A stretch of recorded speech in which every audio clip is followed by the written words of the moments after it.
Sorry. Welcome everybody to the fourth episode of the Uprooting the Structural Drivers of Health Inequity series.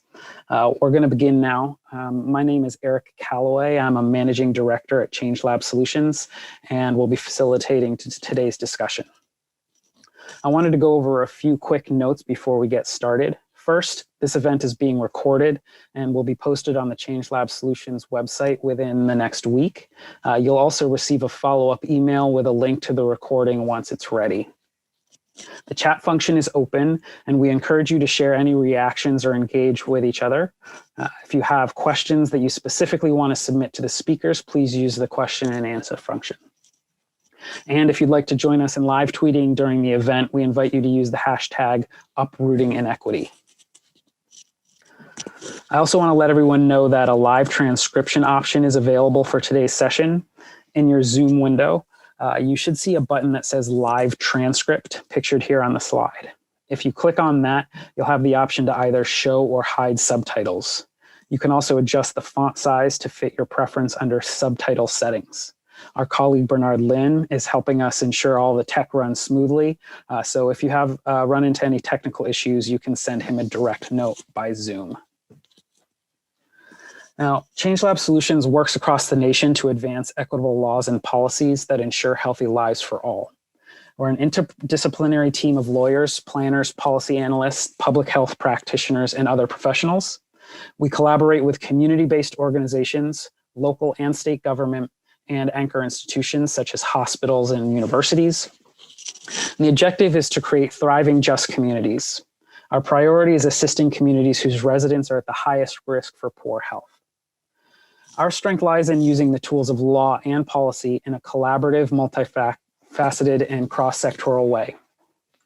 This ensures that policy solutions are both practical for governments, systems, and institutions, and meaningful for the people they are meant to help. ChangeLab also works with change makers to improve their knowledge and capacity to use law and policy to change systems, policies, and practices to advance health equity. Today's webinar is the fourth installment of our six-part series, Uprooting the Structural Drivers of Health Inequity. We kicked off the series in March with an overview of the structural drivers of inequity, how government, community organizations, and philanthropy are reimagining their approaches in the context of the pandemic, economic crisis, and a growing movement for racial justice. From there, we did deeper dives into equitable enforcement of employment laws and addressing systemic racism in education. Today, we're talking about planning for equitable investment through community engagement. I'm thrilled to introduce the panel of speakers who will be engaging in this conversation today. We have Rudy Espinoza, Executive Director of Inclusive Action for the City, Cristania De Leon, Co-Executive Director of Participatory Budgeting Project, and Angelica Carey, Project Manager for the City of Memphis. We're lucky to have them, and I will have each of them introduce themselves to you in a little bit. Here's the agenda for our discussion today. First, we're going to run a word cloud to help establish an understanding of today's topic that's shared among all of you listening in and watching today. I'm hoping that will help connect our facilitated discussion with what you're all thinking about. And then I have a few slides that I'm going to run through to set the context before I hand it off to the panelists to introduce themselves and start the discussion. I'm really excited about how much interest there's been in today's discussion. We had over 1,000 registrants from 45 states in the District of Columbia, and it looks like we have about 360 people online right now. You all represent a very diverse mix of sectors, with government being the most represented, followed by community-based organizations. And as we use this brief time together to build a shared understanding, the first thing that we can say is that most people feel like the key to equitable investment is boldly going where no man has gone before. That's really great. I'm a little sad to hear that in a galaxy far, far away did not do as well. But True Love is also a very, very good one.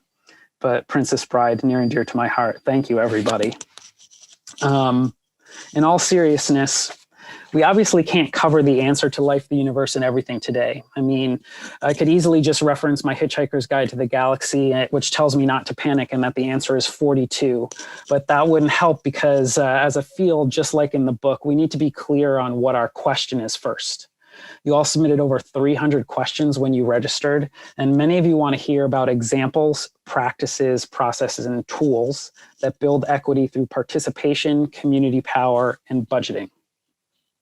What I thought when reviewing all of these questions was to frame today's discussion not just as a solution session, but as a problem definition session. So we'll start off with a word cloud, as I said, to capture everyone's thoughts. To do this, please visit the URL on the screen, just like you did for the first poll if you did that. Phoebe is going to drop the link into the chat again so you can copy and paste. And once there, please share a word or two about what you feel the biggest barrier to equitable community engagement is. And again, if you have a QR reader on your phone and you're accessing it that way, you can access the poll with the QR code on the slide.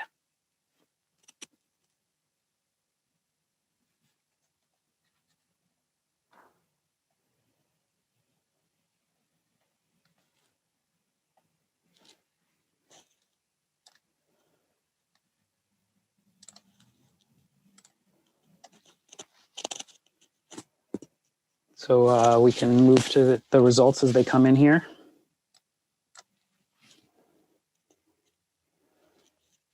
Okay, time is feeling pretty strong.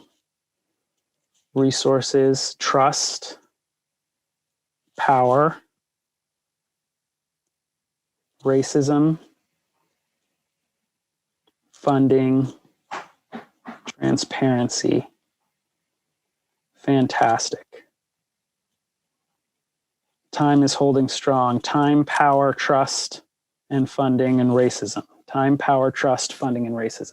Great. You guys can go ahead and keep on responding to that poll as we go. And we are going, while we can't answer all of your questions today, we'll move on to what we hopefully can do, which is to provide some perspective that will help you work through those questions with your colleagues, partners, and communities. At ChangeLab, that perspective centers on health. Gaps in health outcomes are called health inequities or health disparities. And shrinking these gaps differs from trying to improve public health overall. Rather than focusing on reducing the prevalence of any single disease, the challenge is finding ways to change the distribution of healthy environments, economic resources, and opportunities. For example, if we had focused on reducing the overall number of COVID-19 cases in Baltimore during the middle of last year, we would have missed the stark disparity in the number of cases between these two neighborhoods here. And the solutions we might have developed would have had limited success in reducing this gap because what we're dealing with is decades of uneven investment that has created gaps in wealth, income, education, rates of violent victimization, adverse childhood experiences, and chronic disease, with the result being that a child born in a neighborhood such as Park Heights can have as much as 20 years shorter life expectancy than a child living 5 miles away on the other side of the interstate highway.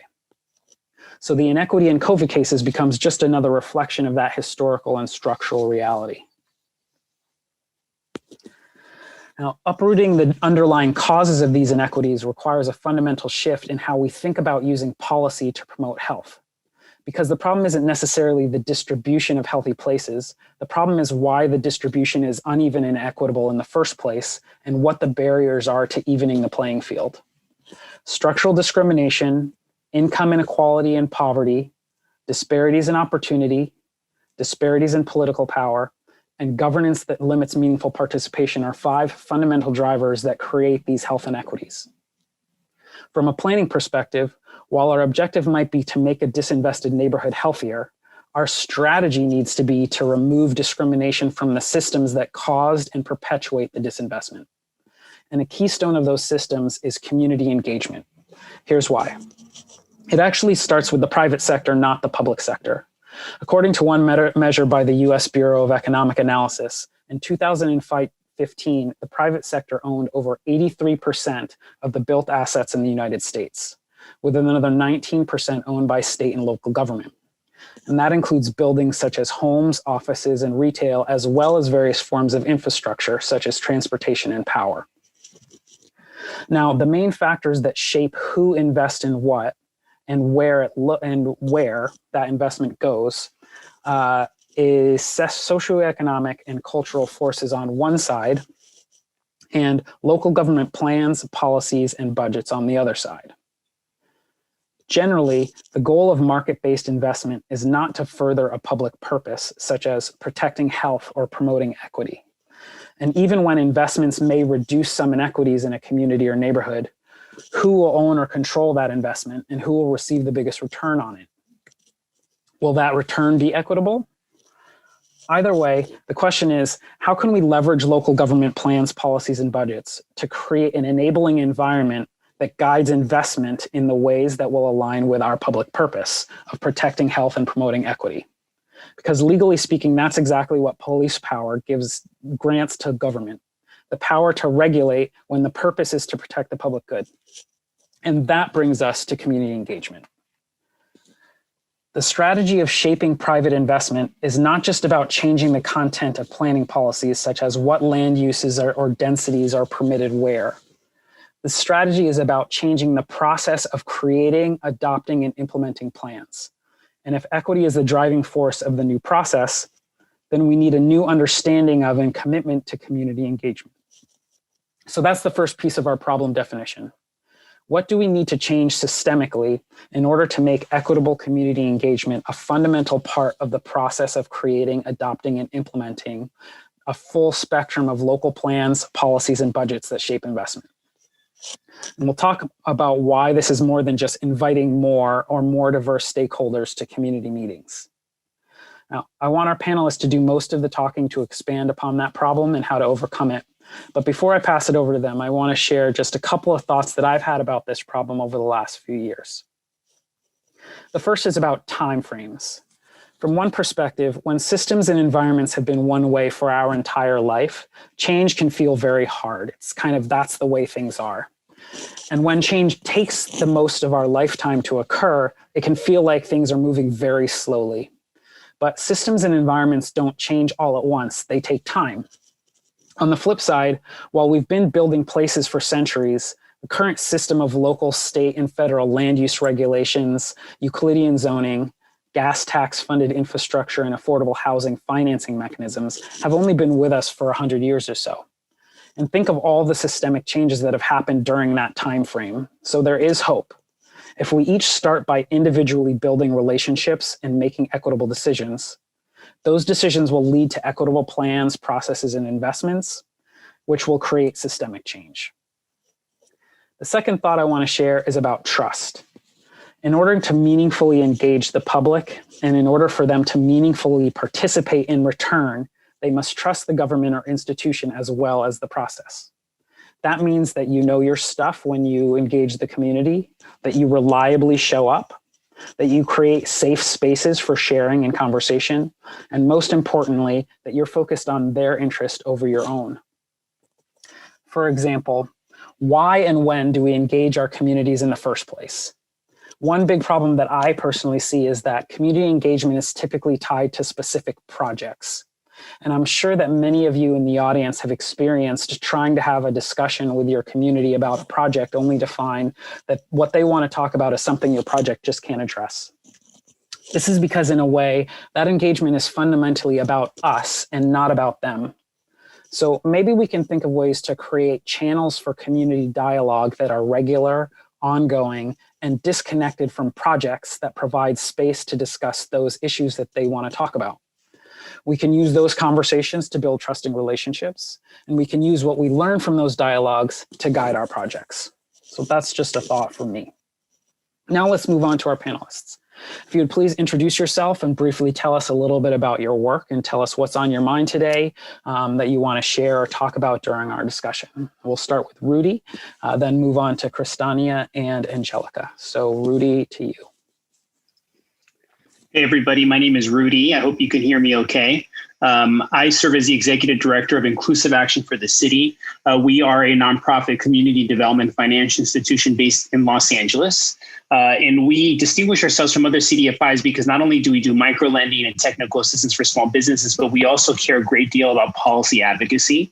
We were one of the founders of the LA Street Vendor campaign to help legalize street vending in LA and pass statewide policy that decriminalized street vending in the state of California. And we're doing a lot of work, especially in the last year with the pandemic, to support the variety of needs of low-income people in our neighborhoods. And one of the things that's on my mind when I come into this conversation around community engagement, and I have to share with you all that sometimes I get a little frustrated talking about community engagement because in various panels, not this one, Eric, but in various panels, people say, Rudy, can you come to this panel to talk about community engagement? And I think that they just pick me because I work at a nonprofit and because I happen to be Mexican. And so they think this is the community guy. But I think that, community engagement is really critical.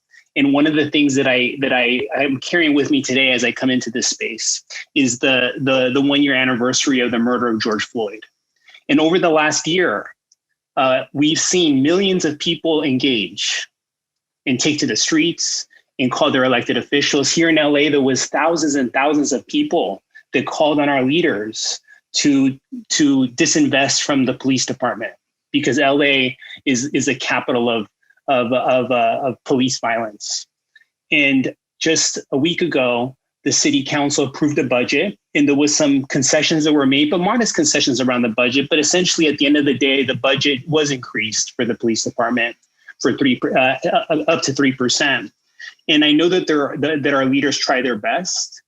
But what I'm thinking about in terms of community engagement is even in the face of thousands of people taking to the streets, thousands of people calling their city council members and participating in the public processes, somehow we just didn't get to the place where we needed to go. And the questions that I have today is, what is wrong with our community engagement systems? Is there something wrong with the mechanisms that we have in place that's not allowing community voices to be lifted up? And the second question that I have is it the system? Is it the mechanisms that are at fault here? Or is it the fact that we just simply don't want to listen to community members? That even in the face of people saying, this is going to help me, we say, thank you so much for your comment. We did our community engagement and we're going to move on with our project. And so I think that that's something that we have to work on together and contend with together. And I think that everyone's trying their best at this, but I think we have to try harder. And that's what is the legacy of George Floyd and a lot of other people that have their voices have been lifted. And I think we could do better, so that's what I got. Thank you, Rudy. Excellent as always. I really appreciate that. Cristania, what's on your mind today? Well, hi, everyone. Thank you so much for having us. My name is Cristania De Leon. I use she, her pronouns or any other pronoun offered respectfully is totally fine with me. And I serve as co-executive director with the Participatory Budgeting Project. At our work, we advocate for, implement, research, and grow participatory decision-making processes, most commonly around public budgets, and through a process called participatory budgeting. Participatory budgeting is just simply put, for those who might be unfamiliar, a process where community members come together to directly decide how to spend portion of a public budget. And it's a process that relies very heavily on community engagement strategies because it is a community-led and hopefully elected, institutionally supported practice. At PBP, it is always our hope that the PB that we support, the participatory budgeting that we support and practice, creates processes that are significant, accessible, and equitable throughout. And Rudy, to your point, a lot of what we learn in our work is that we can always do better. We can absolutely do better. I come to this work with a background in public health, public policy, organizing, community engagement, with some social innovation sprinkled in, but primarily with a health equity and justice lens. And at PBP, at the Participatory Budgeting Project, we've been particularly involved in work focused around, advocacy, and particularly now, I think where sort of this bigger question around budget advocacy, budget equity, transparency, what we see is really up around federal stimulus and recovery resources related to the pandemic, really questioning who's going to benefit from these influx of resources. How will we define recovery, right? Hopefully beyond just the most narrow possible definition of economic recovery. And also, particularly in the past year before that, have also been really involved in work connected to our movements to reimagine public safety, and including sort of divest invest strategies, which again, to Rudy's point, feels particularly resonant today. So we just, in marking the anniversary of the murder of George Floyd, offer incredible love and light and care to those who are impacted by our liberation movements over the past year and far before then and far into the future and beyond. And Eric, in sort of response to your framing and sort of what's resonating, what feels top of mind, I'm really struck by, I think, the conversation of the prevalence of private investment across our built environments and what that really looks like as someone whose work is completely centered around the power and promise of public budgets. What does that mean? And what is the promise of the question opportunity posed within that? And it brings to mind for me sort of the emerging practice, and I think particularly during COVID, I think expanded awareness of solidarity economic frameworks, really considering ways in which private doesn't have to mean unethical or capitalistic or exploitative. We have a range of partners like Ujima in Boston, the New Economy Coalition, and others who are really thinking about what does a solidarity economy offer us, right? A wide range of maybe fiscal and economic activities that aim to prioritize social, ecological good and well-being, being in right relationship with one another in our environment, as opposed to financial profit only. What is the promise of that? And we certainly at our organization see participatory budgeting as having a role in that space and these frameworks and seeking to explore what that could be and look like. And I think also in light of just today, and Eric, to your point on time, and I think Rudy maybe also just thinking through like how our movements happen, what they happen in spite of how that actually plays out. I do feel a lot of tension around feeling just deeply impatient and feeling like solutions are all around us. And I think one of the other questions I really sit with is like, how do we, particularly those of us who have political, financial, social capital, right? How do we risk more to authentically advance power change, systems change, like things that are really at the root of our issues and these challenges? How do those of us who can risk more encourage others to risk more and to commit to distributing that power, sometimes no longer having that power, but really doing, right by our community members who are most impacted? That's what I'm really sitting with today. Fantastic. Thank you, Kristania. And Angelica, tell us a little bit about yourself and about your work and what's on your mind today. Sure. Thank you for the introductions to both Rudy and Kristania for starting us off. So my name is Angelica Carey, and I currently serve as the project manager for City of Memphis's Office of Comprehensive Planning. So we are part of the Division of Planning and Development that handles all land use, zoning, code enforcement, and comprehensive planning. So that's the piece that I sit on. I'm a trained regional planner and originally from Boston, Massachusetts, so a little bit of a transplant here. A lot of my work here with the City of Memphis had been involved in the comprehensive plan development, Memphis 3.0, which recently won some accolades for the work of planning here in Memphis. We did not have a city plan for about 40 years.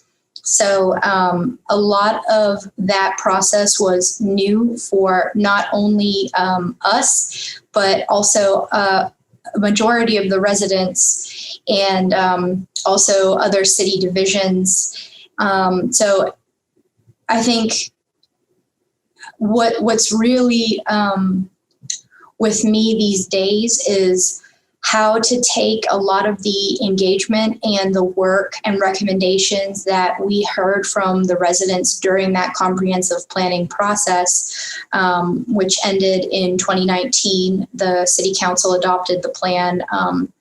So since 2020, right at the start of COVID, we've actually been in the implementation phase of a lot of the recommendations and actions that came during that planning process. And actually now the city is recently taking on the Accelerate Memphis initiative, which is pretty much a large chunk of public funds through release of debt, and basically going to be put through designated for public infrastructure projects all around the city, with about a good portion of it designated to anchor areas, which are direct areas for action from the Memphis 3.0 comprehensive plan. So, I mean, really, this is money being put directly towards projects directly related to recommendations from that piece. But what's interesting, and one of the things always on my mind, kind of similar to what you said, is a channel of engagement and keeping that engagement fresh over time, because you're absolutely right. When you are in a situation with residents and you're saying, well, this meeting is about this topic, and they're like, well, whoa, I want to talk about this. And so always trying to gauge what was a problem maybe a year ago, what's still the problem today. And, you know, trying to balance how our public funds, in light of the Accelerate Memphis initiative, how are public funds to be used with giving agency to residents and what they think is valuable and how that is spent. And I think it's also tough as a city employee, when you have these discussions with residents and they're looking at you as, oh, you're the city, you have direct influence on what we want. You can just take what I say and make it happen. And I'm like, no, that's not how it works. I'm just a piece of the puzzle. I sure would like to. And so to Christiana's point, also the impatience is real, especially someone from the Northeast who is now in a southern city, but a little bit different of pace. And so the impatience and struggle to work within the government system, realizing that there is change and there's valuable change to be done there, but it may not be as quickly as you'd like to see or as clear cut. So thank you. Thank you, Angelica. I really appreciate that. I think that where I'm going to start here is around this issue of power. It came up fairly consistently in the questions from the registration report, and all three of you mentioned it in one way or the other. And I think the way that what I'm hearing, kind of what I'm reacting to, is this. One of the things that we talk about when we talk about equitable community engagement or equitable planning processes is this people-centered perspective, which is about, I think, at least from the perspective of planning, which tends to be a fairly like cerebral and technical kind of a field, that there's just this huge human aspect of what it is that we're talking about, both in terms of the residents and stakeholders that we're trying to serve, but also in terms of ourselves. And when we talk, and then in terms of the decision makers, which are essentially for the most part the elected officials, in that there's a distinction between the elected officials as decision makers and the planners or health department officials, the staff members, even if you're the head of a department that is in charge of this technical work. So let's see if I can formulate the question here. That's just kind of what I was hearing. I'd really be interested to kind of talk through a little bit from your different perspectives. This idea of getting, again, getting away a little bit from like tools, and instead thinking about how we think about this in terms of, like Rudy, you said, maybe we just don't want to listen to what the community is saying, or who is it that doesn't want to listen? I mean, I know that for me, it can be hard knowing like, oh, I know all this stuff about planning, and then you get community input, and it's hard to reconcile what you're hearing from the community with maybe what it is your experience is. And so just kind of what your thoughts, maybe if we can just kind of tease out a little bit, if people have some thoughts about this issue of power and letting go of power, and the dynamic, as you said, Angelica, of residents coming to you and thinking that you have the power, but then not recognizing that you have some power, but not necessarily relative to elected official decision makers, and how we might be able to, from our collective experience doing this work, kind of start to shift that part of the system. Of course, outside of electing new elected officials, of course.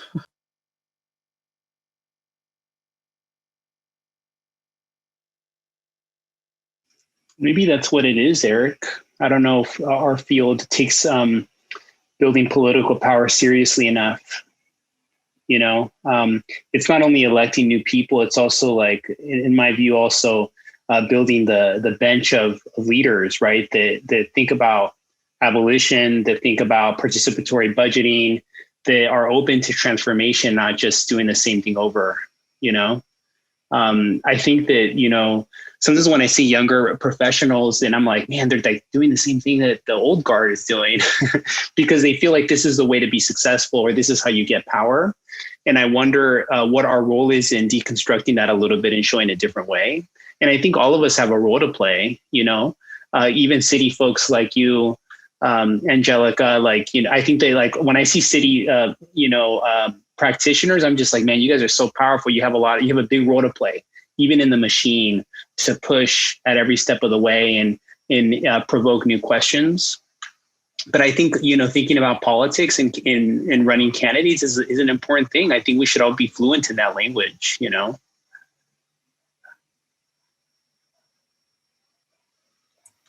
Yeah, I just want to add on to that. You said push and ask questions. Luckily, I feel that that's a pretty great piece of my personality that I think when I was hired, people were maybe not ready for initially, is asking hard, uncomfortable questions within the internal staff, and then pushing again. Okay, well, if we didn't get this response amongst ourselves, okay, we need to push to the next step. How can we then expand our influence beyond just even our division? And I think that was definitely that is a large component of 3.0 as well, is all of the city divisions working better in tandem with each other, so that everyone is really moving forward the needle on change towards what was decided in Memphis 3.0, which again, really echoed and came from the community and residents around the city, but making sure that that's in the minds of the division leaders and then members of the division and individual staff, that this is not just the planning department's work, but the entire city needs to be committed to this to some degree. And then are we, where are we moving that needle each year? Where are we making progress? And then are we, a joke in planning is, do you keep the plan on the shelf, or is it an active moving target? And so with Accelerate Memphis, which was pretty new information for most of us, even within the internal city, that's pretty exciting because it's going to be us having some role in taking things to the next level out into the city and on the ground. Yeah, I absolutely agree with what both of you said. And I think when participatory budgeting, we do advocacy for this work, I think Rudy does speak to that essential question of, are we really thinking about civic life, civic health as a piece of, public life, public health, and other things and how they're connected?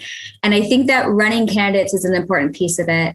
I think that we also recognize that decisions about our policies, practices, our city planning are being made all the time, constantly. And some folks get to influence regularly. And we need to think about, how do we then create conditions where the folks who are being able to influence those decisions on a regular basis are reflective of the people who are most impacted by those policies and decisions and practices. And I think, Eric, in the framing of this question, you mentioned that we're talking about human lives. We're talking about people's livelihoods. We're talking about their ability to live and thrive, live long lives, to feel safe. And there are really serious consequences to the work that we do. No pressure, but it's a privilege to get to do this work in many ways. And I think that a lot of it does come down to the intention of the work that we do and what that looks like. What are the values? What's the politic? What are the principles we bring to our work? And that deals in civics, that deals in planning, that deals in health, in all of these areas. And I think a lot of it can come down to really questioning, does our theory of change, for example, really meet the strategies and tactics that we're deploying? What is the intention we're putting behind this? Are we checking a box to say we did it? Or are we really trying to build that civic life or that transparency or that equity into our community and our processes? And I think a big piece of that, I think two things. One is being able to understand how to let conflict be constructive. It's hard when you're trying to dismantle and disrupt power. And you're like, look, we believe in community voice. That's what we're all about. But almost all of our tactics and strategies are to acquiesce to people in positions of power because we still need to get our funding or something approved or some new partnership or allyship in a particular place.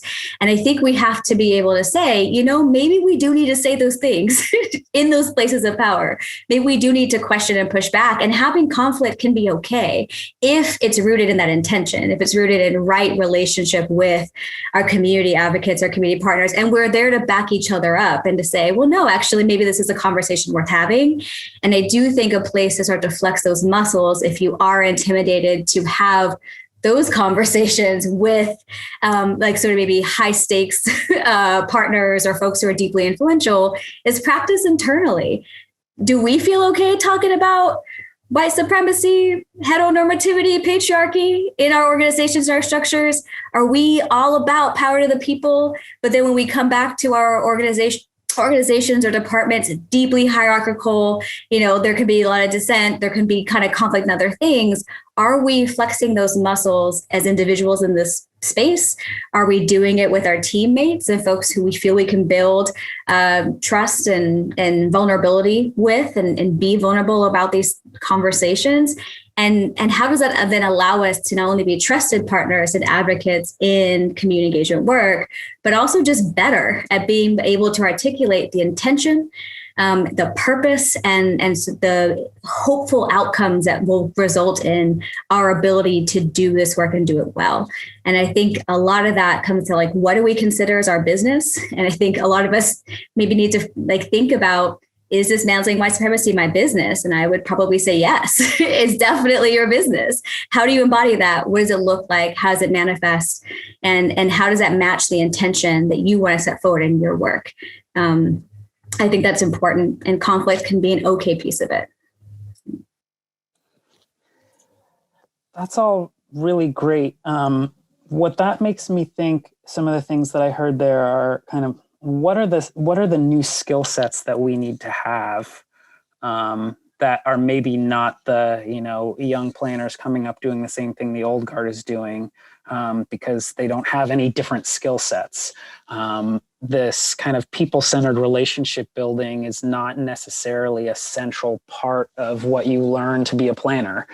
So, I think that's one thing. And then another, for those of you who are not planners in the audience, one of the things that we often have to do in our capacity building is to help people understand the kind of the structure of local government and who makes what kinds of decisions.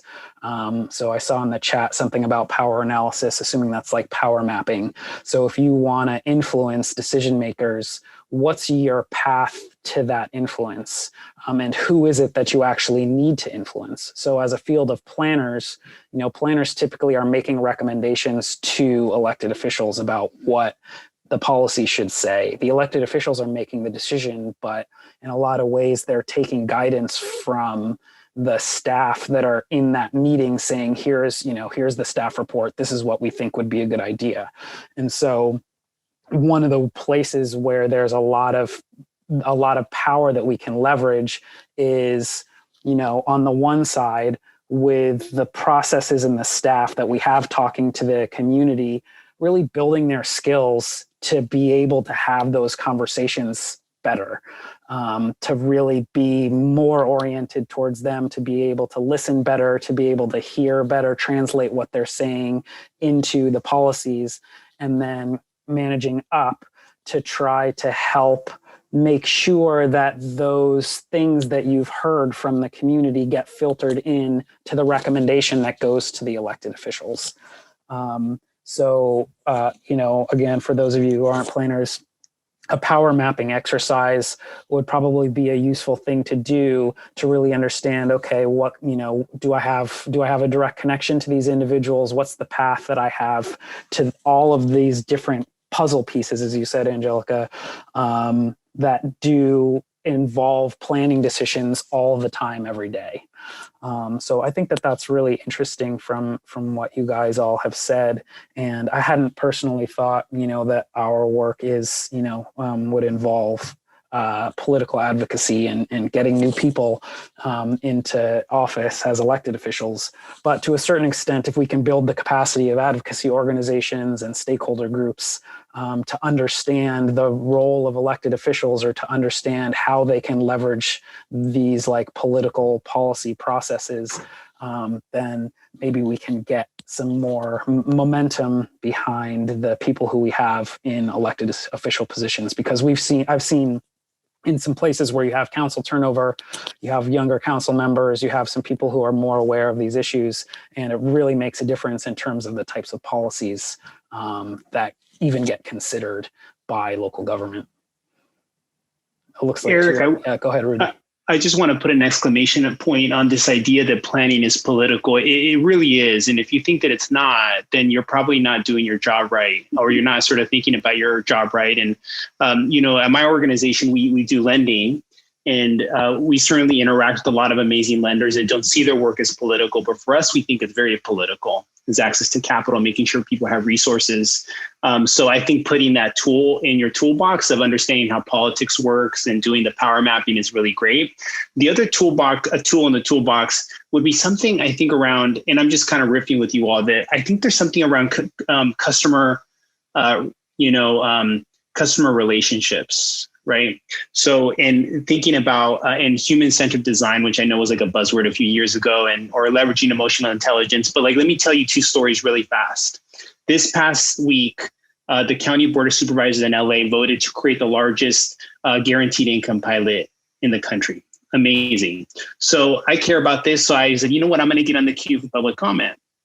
So I was in the queue for an hour and a half, y'all, in the queue waiting. I knew where to go to get the phone number. I had done it before. And guess what? Click, I didn't make it in. I didn't get through. Nobody said, hey, thank you for your comment, or thank you for trying. That was it. Imagine if I was a monolingual Spanish speaking immigrant with a third grade education that really cared about this and wanted to engage. And then they sat there an hour and a half. Maybe they even rescheduled their job to try to get in here. And they didn't get through. And nobody even reached out to them to say thanks. They probably are not going to be excited to do that again. So if we do not fix some of these systems, we are disrupting democracy. You know, the other example that I'll share with you is on our work with the street vending campaign. Many times we had to go for hearings in person. This is prior to the pandemic, and we would have hundreds of street vendors, many of them that don't speak English, there to testify about something that really impacted their lives.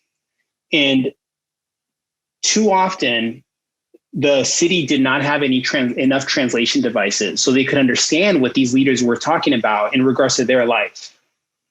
We would have maybe 200 street vendors there, and maybe they had 20, 25 headsets, maybe 50 on a good day. Most of them, maybe a third of them didn't work. And so you had most people sitting there for hours, not understanding a word of what was said, just waiting for it to be over so one of us could tell them what happened. Imagine the experience of someone engaging in that process. Do you think that they're going to be excited to go back again? And I think when we don't invest in those systems, when we don't invest in translation devices, when we do not invest in a concierge service to say, Ms. De Leon, welcome back to City Hall. We're so excited that you're here. Please let me show you to the hearing. Imagine if there was a concierge service like that, Eric, that was walking you to, that was pointing you in the direction, that was making you feel like this was your house. That does not happen today. And so when I hear people talk about, we need to make sure we engage the community, I'm just like, where's the money, bro?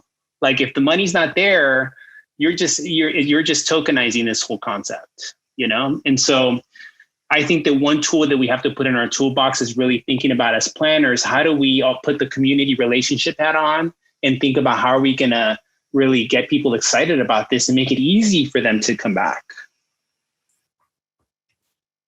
Yeah, I'll plus one that. I think accessibility and an accessibility framework in anything you do is essential. Absolutely. And I think, I'm thinking also about sort of this practice of power mapping and what that means. And I feel like across my career, every power mapping kind of power analysis space I've been in, communities at the bottom every single time. We're like, who has connections? Who has influence? And we're like, everybody else. And then like my neighbors maybe in the bottom corner. And I do think that as we've seen in some of the bright spots are like, what does it really mean when you have a critical mass? And people, to Rudy's point, even in the opening, people do not want to functionally shift or change what they do now. Doesn't matter if you're protesting, doesn't matter if you light your city on fire, doesn't matter if you ask nicely. Where does that leave us? And I think that there is a lot of optimism and promise in recognizing that pressure, that the ability to agitate from the outside, to make it politically untenable, to not have a position on certain issues is still really important. And it's really important to think about, how do we start to make it so that it's not sustainable for folks to ignore these issues, please, to continue to invest $1.76 billion into LAPD. How do we really start to make that something that isn't possible? And I think as a part of it, we talk about risk, we talk about trust. There is this question of like, who's bearing the brunt of that labor to agitate and to push, and who is willing to like risk and on the front lines of that. And I do think that expecting, for example, those monolingual community members who are doing their best and stretching after work and doing any number of other things in a system that is not designed for their input and that is not remotely accessible to their input is something we have to also interrogate. Like, as we lift up the power of community voice, how do we also lift up the responsibility of paid professionals or others to do some of the labor that it requires to make these accessible spaces, or to break down those barriers, to be on those calls longer, to be those report backs, and like, what is our role in making this space and its activism accessible and safe, particularly for those who may be undocumented or who have a record and they're like, I'm here every single day where's everybody else? And I do think that it requires us to really think about how we make it accessible where we can, but also how do we also map out the power that is within the lived experience of community members, and bringing those together and sort of offering a balance, I think is really, really important. Those tools and those kind of infrastructure framework components that allow folks to access those conversations and spaces, but not have to put in more labor than anybody else to do it, I think is a really important consideration for sure. Thank you. You know, I keep on hearing this basically like, you know, the local government needs to have a better relationship with the community, with their communities, in terms of like real relationship. If you had a friend and you know, they called you and then they waited on hold to talk to you, and then it like clicked because you weren't available, or you know, you didn't show up to the events on a regular basis, or they didn't really feel like you were listening to what it was that they were talking about in their lives, then that wouldn't be a very good relationship. They wouldn't want to be your friend for very long, you know? So I think to kind of get away from the technical aspect and just think through, okay, whatever role that you play in your job, like think through what are the ways that I can do a better job of building relationships with my partners in other agencies, or what, you know, to the extent that you have, you engage with local government, with residents. How can I do a better job of building and maintaining those relationships? And if you are trying to make systems change, like say you're an advocate, or even better, you're a head of a department, and you can think through, you know, it's a prioritization question. You might say time is money, but also you can decide how you personally or how your staff spends their time to a certain extent. Of course, you have things that you need to do like plan check or whatever it is. But if you as a project manager, or you as a department head can say, hey, look, we're not spending enough time talking to the community, and here's how we're going to carve out time from our staff's capacity in order to do that, then that's one of the things that I feel like we're not doing a good enough job on, is this human perspective of just how are we spending our time. And I see you went off mute, Angelica, and I was really curious to hear your thoughts on that topic. Yeah, that's super relatable. We're a city of 650,000 people, and only now just grew to 6 comprehensive planners. So, you know, you do the math. When we were doing the comp plan, it was 4 planners. And we're trying to do engagement, we're trying to write, we're trying to research, analyze, you know, all the things. And so, and it's like, it's that piece that I mentioned again earlier, right? Like, oh, I work for the city, but I can't make the change. I can't be like, hey, we need more planners so that we can go and have these discussions that are important, that need to happen. And I think it's I don't have a solution, right? But I'm recognizing that it's a tough situation because we were in an interesting scenario. Our planning department, comprehensive planning, so long-term planning, was cut after the financial crisis. And so in 2016, the mayor decided Memphis was going to take on a comprehensive plan. It was long overdue. And so new planning department, comprehensive planning department, so small, almost pilot, right? So I mean, even to get the funds designated to have our small department initiated was huge. And so it's always this balance of a very real problem of like, always, you know, you're asking, how much can I get? And then and you're always having to make the case. Because if you don't, then they'll take it away. But you have to know, well, okay, exactly how much should I be asking for? What am I asking for exactly? And then you're working like politics. We all mentioned politics as part of it. There's politics between city divisions. That's very real. And you're like, I mean, for me, I'm just like, the issue is not about us, not like working together. We should be working together because we're working for other people. Like, that's just, and not everybody thinks that way. So that's ultimately what you're working against. But just recognizing, okay, how much agency do we have?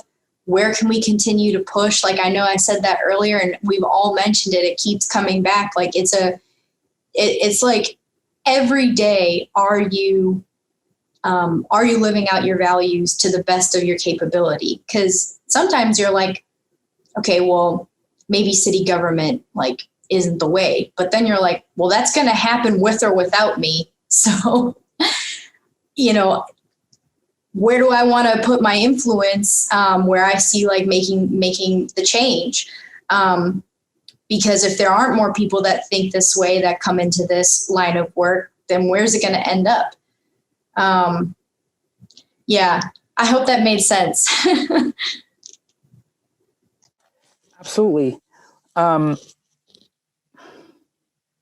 So I think just a little kind of as a reminder, first of all, I find this conversation fascinating and very powerful. And I think that from the comments, there's a lot that's resonating with everyone who's listening in.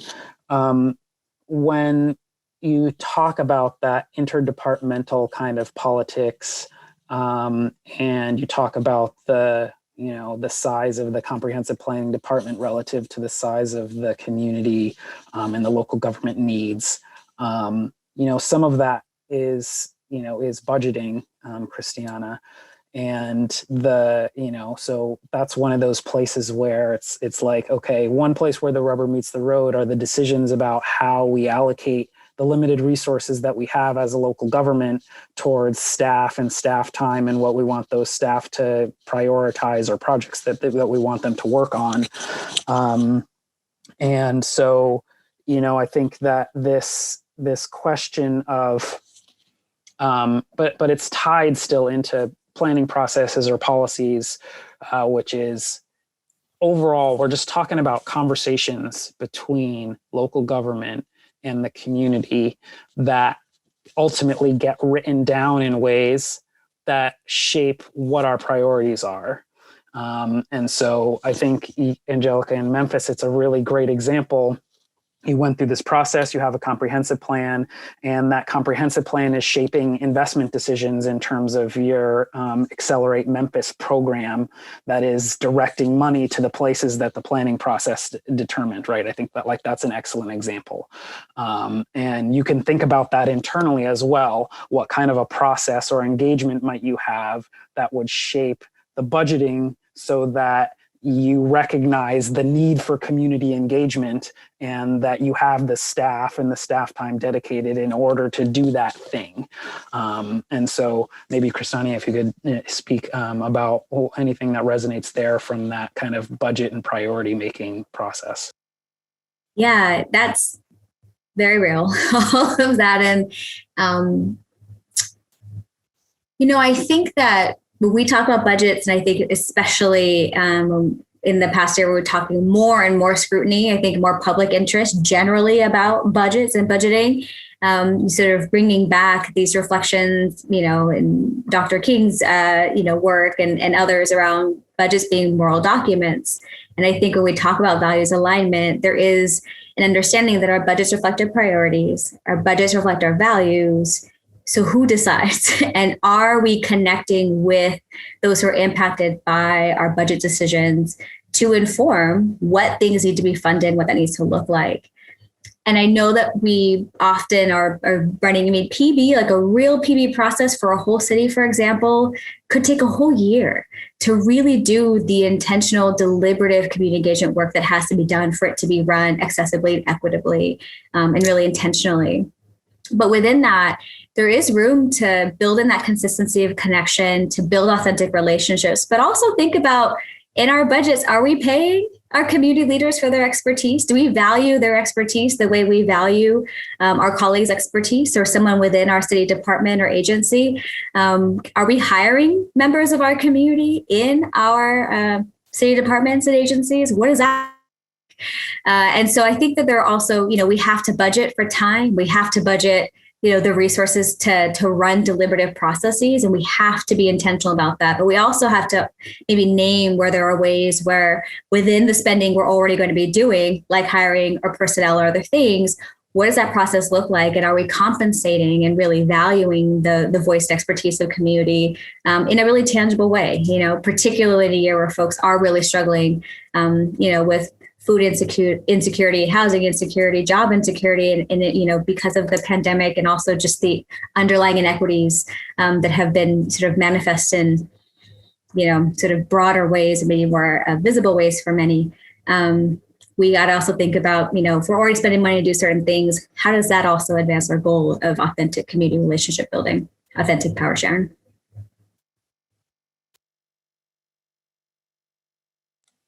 Yeah, if I could just add on there as well. One thing I'm definitely proud of with our process was we made sure to, even though staff couldn't necessarily get out there and lead the engagement work per se, except through maybe like the public meeting process, we did make sure to set aside funds and partner to make that happen with different community organizations, specifically working with different vulnerable populations around the city that we knew wouldn't be like at the table at those public meetings. And so looking at different ways to, I saw in one of the chats, meeting people where they are, where are the organizations that they're going to, and who are the people that are like managing that, the people that come and utilize either the services there or are a part of that community. And, because oftentimes that is easier, even like, showing up and a meeting that's already happening, a regular meeting, and then just asking a few questions where you're inserting yourself there, which is a privilege of its own, but being able to say, like, I'm here as a representative from the city. You may not know me, and but I'm here because I genuinely care, which also makes me think of just very funny when we first started our planning process, and we were saying, Memphis 3.0 comprehensive planning, and people were like, oh, are you like a hired private company? We're like, no, we work for the city, we swear, like we do, like, we're trying to do the right thing, but like, we get it. Let's have a conversation about this. Cause there's a lot of distrust there. There's a lot of people still, reasonably so, that are like, you want to hear what we have to say, or, not willing to have discussions because, a lot of people have their own agendas. But yeah, so pretty interesting there. Yeah, because the reason that I shared that trust equation from the trusted advisor is because I find that it's actually a way to make concrete and to kind of lead to specific kinds of actions that you can do to build trust. So one of the things that you mentioned there is the reliability part. Like, are you regularly and consistently available to the community to hear what it is they have to say, and to say, like, hey, we want to talk to you. We want to hear what you have to say. And so, I think that is just so important. And the other thing that I wanted to say was this: every decision that you make and every little piece of thing that you do is part of the system. And so I think, there's a balance between like, okay, how can we blow up the entire system and do things totally differently? And the like, what can I do in this one project that I'm working on? And so with some of the research that we've done, we've looked at some case study communities and just looked at how their health and all policies initiatives have developed over time.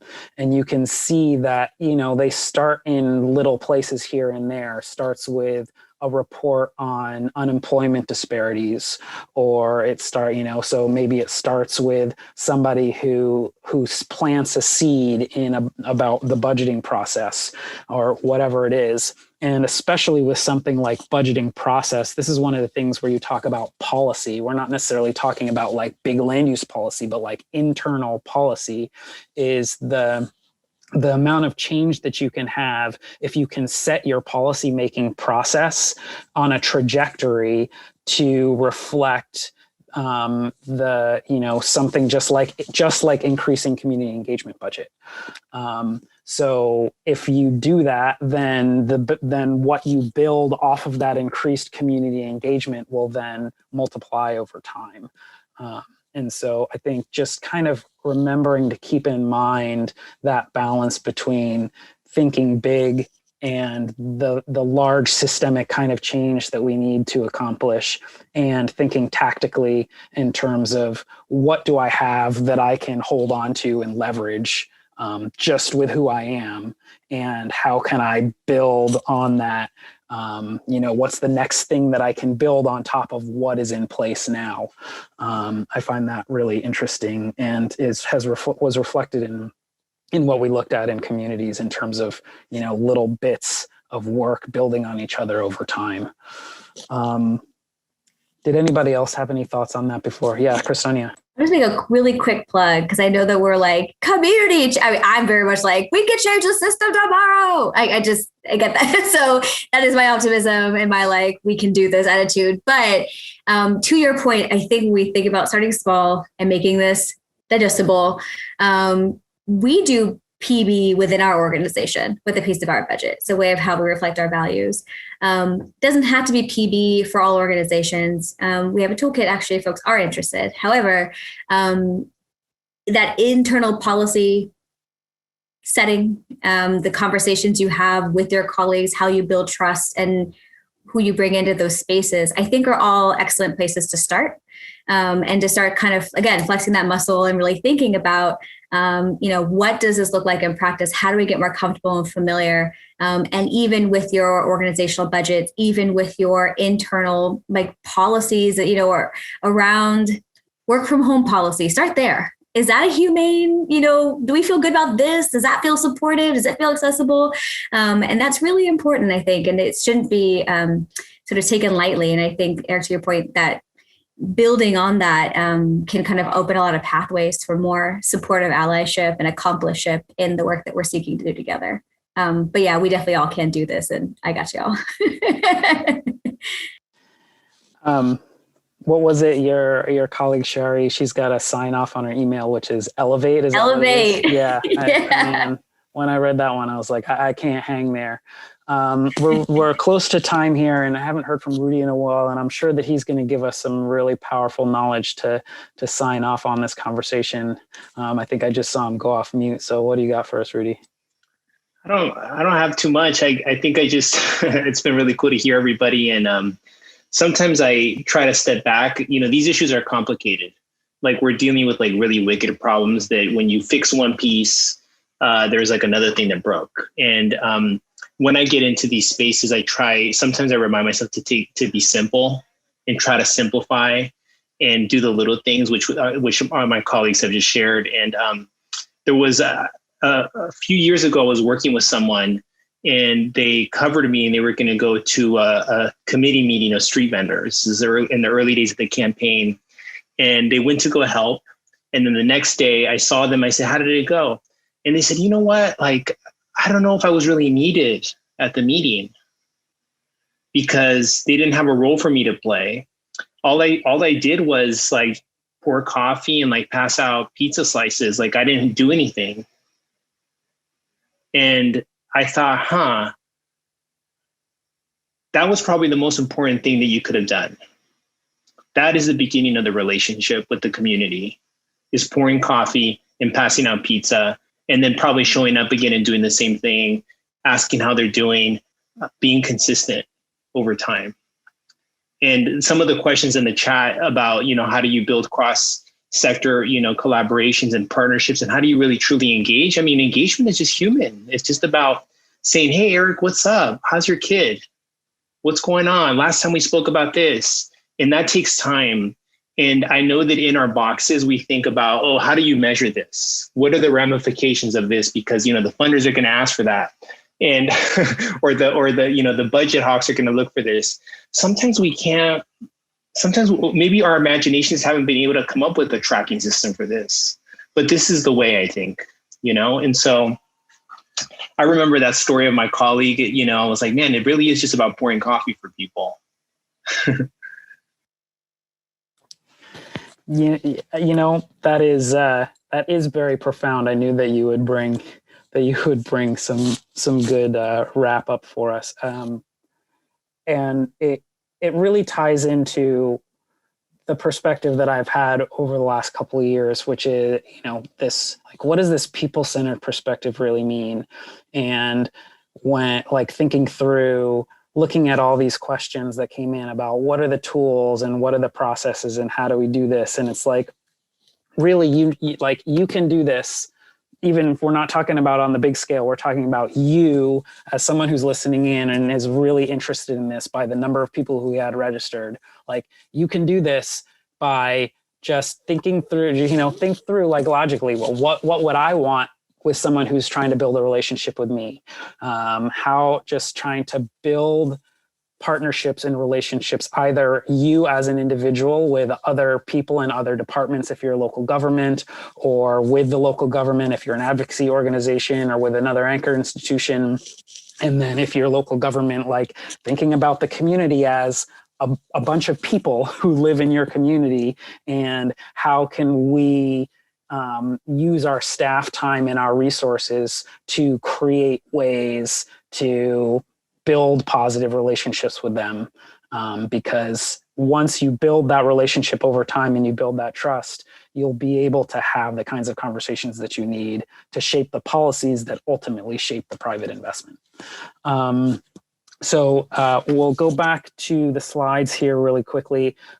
Thank you guys so much. I really appreciated you joining us. To read more about a bunch of the context that I shared at the beginning, we have some resources on our website: a long-range planning primer, a planner's playbook, a blueprint for change makers are on our website. That's where a bunch of the content that I presented came from. To learn more about the participatory budgeting project, the Memphis Comprehensive Plan, and inclusive action for the city, here are some additional resources there. I also included a link to an article that I referenced about the case studies of communities working on health and all policies for over 10 years. If you're interested in that kind of nuts and bolts, how it's built over time research, you might find that interesting. I saw in the chat, yes, we will be set. The presentation will go out, so you don't need to write these down. You'll be able to get them later. And finally, I want to say an enormous thank you to our panelists for giving us their time and thoughtful participation. I really enjoyed the conversation. I thought that your contributions were fantastic. And everyone in the chat, please say thank you to the team who did an amazing job setting this up and getting it to run so smoothly on the tech side. It really worked out well. The fifth session in this series in June will focus on structural inequities built into the food system. Visit our website, changelabsolutions.org, or follow us on Twitter for more information about that. And we will see you next time. Thank you, everybody.